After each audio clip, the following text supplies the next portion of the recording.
মুসলমান, বলো বিসমিল্লাহ, বিসমিল্লাহ, বলো সুবহানাল্লাহ, সুবহানাল্লাহ। মামা রাগ করলা? হ্যাঁ ভাই করছি।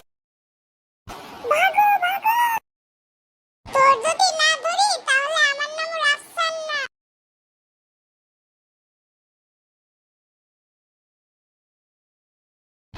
ধরছি তোকে, এখন তোর বাপেরে ফোন দিবি। ভাইয়া আজকে আমার বাপ করেছে। আজকে তোরে ছাড়বো না, তোর বাপেরে ফোন লাগাবো। হতচ্ছাড়া, তুই আমার নাকে দম কইরা রাখছস। তোর যে বাপেরে যদি না ফোন দে আমার নামও রাফসান না।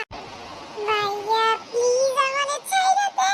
তুই এখানেই দাঁড়া, না হলে কিন্তু তোর বাড়িতে বিচার দিমু তোর বাপের কাছে, আবার পুরো মহল্লার কাছেও। না ভাইয়া এটা করবেন না। আচ্ছা তাইলে দাঁড়া, নাম্বারটা ডায়াল কইরা নি। কাসিম ভাই, আপনার ছেলে তো আমার লগে ঝগড়া শুরু করে দিছে। ওর বিচার কি আমি করবো না আপনি এসে করবেন?